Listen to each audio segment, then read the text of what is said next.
नमस्कार दोस्तों। आज का जो हमारा टॉपिक रहेगा वो रहेगा संख्या पद्धति।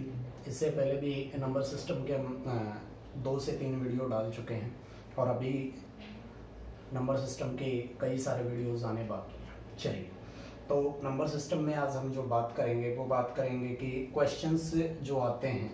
अभी तक हमने बेसिक चीज़ों की बात की है, अब आएंगे कि क्वेश्चंस किस किस तरीके से पुट किए जाते हैं। चलिए, सबसे पहली जो चीज़ आती है वो क्वेश्चन किस तरीके आता है। हम स्पेशली जो बात करेंगे वो ये करेंगे कि आपको क्वेश्चन दे दिया गया कि 4 क्रमागत संख्याओं का योग।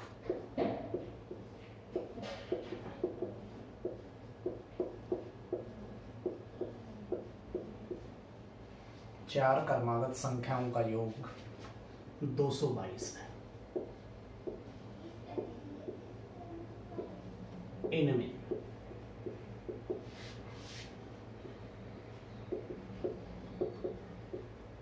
सबसे छोटी संख्या क्या होगी?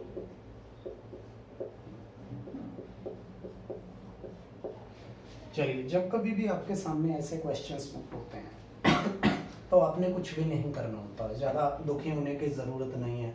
अगर आप बुक के तरीके देखते हैं तो बुक का तरीका क्या होता है वो भी मैं आपको बता देता हूँ कि बुक में आपको कहा जाता है कि मान लो सबसे पहली संख्या आपकी x है, उसके बाद दूसरी जो संख्या हो जाएगी वो x+1 हो जाएगी, फिर x+2 हो जाएगी और उसके बाद x+3 हो जाएगी। क्योंकि 4 संख्याएं तो हम 4 संख्याओं को एज्यूम कर लेते हैं x, x+1, 2 और 3। लेकिन ऐसा करने से कुछ नहीं होता है। सपोज कर लिया कि अभी आपके सामने क्वेश्चन जो दिया गया है 4 क्रमागत संख्याओं का योग 222, इनमें सबसे छोटी संख्या क्या हो। तो जब हमारे सामने क्वेश्चन जो पुट हो रहा है वो है कि 4 रेगुलर नंबर्स, 4 रेगुलर नंबर हैं तो मैं इसको ऐसे रखता हूँ 1 + 2 + 3 + 4। ठीक है, 4 क्रमागत संख्याएं थी, 1, 2, 3 और 4। इन सबको हमने क्या कर लिया, जोड़ दिया। जोड़ के देखा हमने तो इसका जो टोटल आ रहा है वो कितना आ रहा है, 10 आ रहा है। अब जो ये 10 आ रहा है, अगर मैं इस 10 को इन गिवन नंबर से डिवाइड कर लूँ, गिवन नंबर हमारे पास कितने हैं, 4, तो वैल्यू हमारे पास क्या आ रही है, 2.5 जो वैल्यू आ रही है वो इसके और इसके बीच का पॉइंट है, 2.5। अब सेम कंडीशन में वहाँ पे अप्लाई करता हूँ। सेम कंडीशन में क्या अप्लाई करता हूँ, 2 2 2 डिवाइडेड बाई 4। अगर मैं इसको कैंसिल करता हूँ, 2 से कैंसिल हो जाएगा 1 1 1 पे, और ये इसको अगर मैं लिखता हूँ 55.5 हो गया। दोबारा से ध्यान दे लेंगे, 4 संख्याएं तो 4 से डिवाइड कर देंगे, 5 है तो 5 से डिवाइड कर देंगे, 10 क्रमागत संख्याएं तो 10 से डिवाइड कर देंगे। इस चीज़ को पक्का दिमाग में रखेंगे। चलिए, आपका क्या आ गया, 55.5। इस 55.5 को हम यहाँ पे रख लेते हैं। लेकिन ये तो कोई रेगुलर नंबर तो है ही नहीं, रेगुलर नंबर नहीं है तो इससे पहले वाले को हम रेगुलर नंबर बना देते हैं। वो क्या रहेगा, 55। इससे आगे वाले को भी हम नंबर बना लेते हैं, 56। नेक्स्ट वाला क्या हो जाएगा, 57। और इधर जो आपका नंबर हो जाएगा वो हो जाएगा 54। अगर आप चारों को ऐड करके देखेंगे तो आपका आंसर यही आएगा, आंसर 222 ही होगा। तो आपने ज़्यादा दुखी होने की ज़रूरत नहीं है। इसमें कोई फॉर्मूले नहीं लगाने हैं, कुछ नहीं करना। आपको अच्छे तरीके से प्लस माइनस मल्टीप्लिकेशन और डिवाइड आना जरूरी है। ये तो हो गया आपका रेगुलर नंबर का। अब ऐसा ही एक क्वेश्चन आपको दे दिया गया कि 5 क्रमागत सम संख्या का योग। अब 5 रेगुलर क्या दे रहा है, 5 रेगुलर है लेकिन इवन नंबर है, 400 है। तो सबसे बड़ी संख्या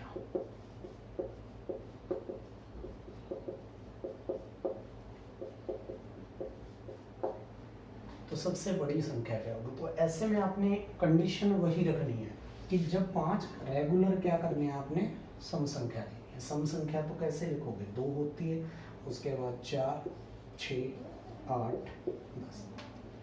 इस चीज़ को आप ध्यान रखेंगे, अगर यहाँ पे सम संख्या रखें तो डिफरेंस ऐसे रखते हैं, ठीक है। चलिए अब अगर हम इन सबको जोड़ लेते हैं तो 8 2 10, 6 4 10 और 10, 30 हो गया। लेकिन संख्याएं हमारे पास कितनी है, 1 2 3 4 और 5। तो हमारा मिडल पॉइंट क्या आएगा, 6 आएगा। मिडल पॉइंट तो ये आएगा। तो ये कौन से नंबर की है, तीसरे नंबर की संख्या है। तो ऐसे में अब हमारे पास क्या है कि योग हमारा कितना दिया हुआ है, 400 योग दिया हुआ है, 400 बटे में 5। तो जहाँ पर 6 रखा हुआ है वो संख्या क्या हो जाएगी, 80 हो जाएगी। अब 2 जुड़ जाएगा 82, अब 2 और जुड़ जाएगा 84। इधर 2 लेस कर दिए हैं और इधर भी 2 लेस कर दिए। तो अब क्वेश्चंस, ऊपर वाले क्वेश्चन में क्या पूछा गया था कि सबसे छोटी संख्या क्या है, तो सबसे छोटी संख्या क्या हो जाएगी, 54 आंसर हो जाएगा। और यहाँ पे पूछा जा रहा है कि सबसे बड़ी संख्या क्या होगी, सबसे बड़ी संख्या क्या हो जाएगी, 84 आंसर यहाँ पर हो जाएगा।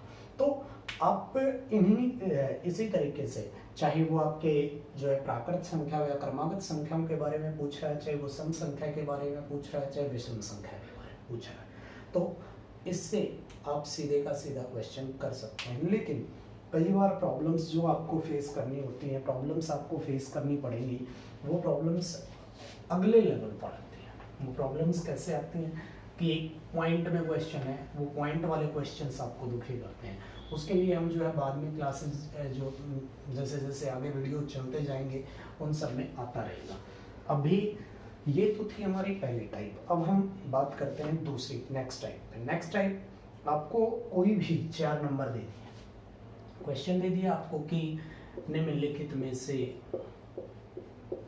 निम्न में से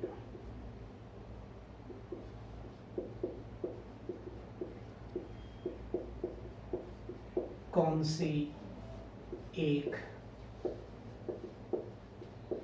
अभाज्य संख्या है, प्राइम नंबर निकालना है। और प्राइम नंबर निकालना है उसके लिए आपको जो है ऑप्शन भी प्रोवाइड कर रहे हैं।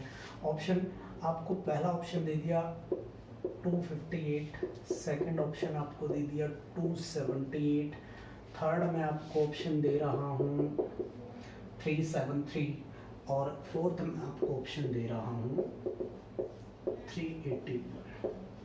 चलिए अब आपको प्राइम नंबर निकालना आना चाहिए। प्राइम नंबर निकालना आना चाहिए, उसके लिए हम क्या करेंगे, मैंने आपको आज जो चीज़ें करानी है वो करानी है कि जो हम इससे पहले टाइप कर चुके हैं वो, और प्राइम नंबर्स कैसे निकाले जाएं उसके बारे में। चलिए अभी यहाँ पर 258 है, 278 है, 372 है, 381। सबसे पहली चीज़ मैं आपको जो चीज़ बताना चाहूँगा वो क्या बताना चाहूँगा कि जितने भी प्राइम नंबर होते हैं, अभाज्य संख्या जो होती है उनमें पहला पॉइंट आप रट लेंगे, बिल्कुल दिमाग में फिट कर लीजिए, प्राइम नंबर में इकाई का अंक हमेशा हमेशा का शब्द ध्यान में रखें, 1, 3, 7 और 9 होता है। ये ध्यान रखें, केवल मैंने इकाई के अंक की बात की है, हर संख्या की बात नहीं की। हर वो संख्या जिसका इकाई का अंक 1, 3, 7, 9 होता है वो संख्या अभाज्य संख्या हो सकती है। मैंने ये नहीं कहा कि होती है, हो सकती है, क्योंकि कुछ जगह पर ये संख्या भाज्य भी होती है। लेकिन जहां पर भी आपको ये अंक दिखेंगे केवल आप उन्हीं पर एक्सपेरिमेंट करें अभाज्य संख्या के लिए। तो अब हमारे पास ये चीज़ ये कैंसिल हो गया, हमारा ये ऑप्शन भी कैंसिल हो गया, क्योंकि ये अंक तो है ही नहीं, 1, 3, 7, 9 तो है ही नहीं। अब कुछ बच्चे ये कहते हैं सर ये क्यों पॉसिबल है कि 1, 3, 7, 9 ही होगा। तो बेटा एक चीज़ को आप दोबारा से सुन लीजिए, अगर किसी संख्या का इकाई का अंक 0 हुआ, 2 हुआ, 4 हुआ, 6 हुआ या 8 हुआ तो वो 2 से तो भाग होगी ही होगी, तो ऐसे में वो संख्या प्राइम नंबर तो रही नहीं। इसके अलावा जिस संख्या का इकाई का अंक 5 है तो वो इकाई का अंक 5 होने के कारण से वो संख्या 5 से भी पूरी पूरी भाग होगी ही होगी। तो ऐसे में इन अंक को हम हटा देते हैं, बाकी बचे हुए जो अंक हमारे पास जो बचे हुए रह गए वो रह गए 1, 3, 7 और 9।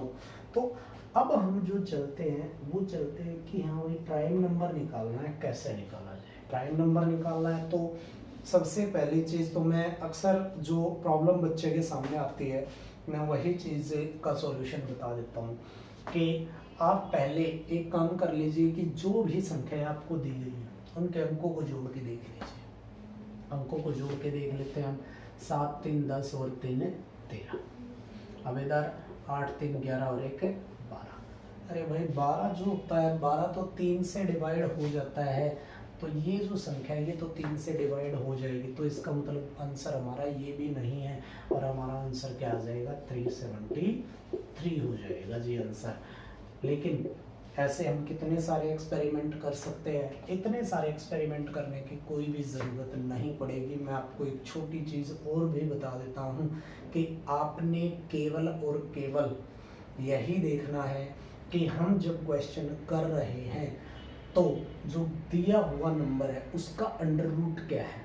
कि गिवन नंबर जो हमारे पास बच गए 378 और 381, दोनों का अगर हम अंडर रूट निकाल के देखते हैं 373 और 381, तो दोनों को जब आप देखोगे तो 19 से अबव गई है, 19 से ऊपर जा रहे हैं, 19 से ऊपर जा रहे हैं। तो 19 तक की जितनी भी अभाज्य संख्या है केवल वही लिखेंगे। मैंने कहा अभाज्य संख्या है, अभाज्य संख्या होगी हमारे पास 3 के बाद 5 हो गई है जी, 7 हो गई है, फिर 11 आएगा, 13 आएगा और 17 आएगा। केवल इतनी संख्या है। 5 से इनमें से कोई भी भाग नहीं होगा। अब आप 3 से 7 से 11, 13 और 17 से भी डिवाइड करके देख सकते हैं, और इनमें से जिससे भी डिवाइड अगर होता है तो वो भाज्य संख्या होगी, अगर डिवाइड नहीं होता है तो वो संख्या भाज्य संख्या नहीं होगी। तो इसके लिए भी मैं आपको जो है 5 से 7 क्वेश्चंस की प्रैक्टिस प्रोवाइड जरूर करूँगा। धन्यवाद।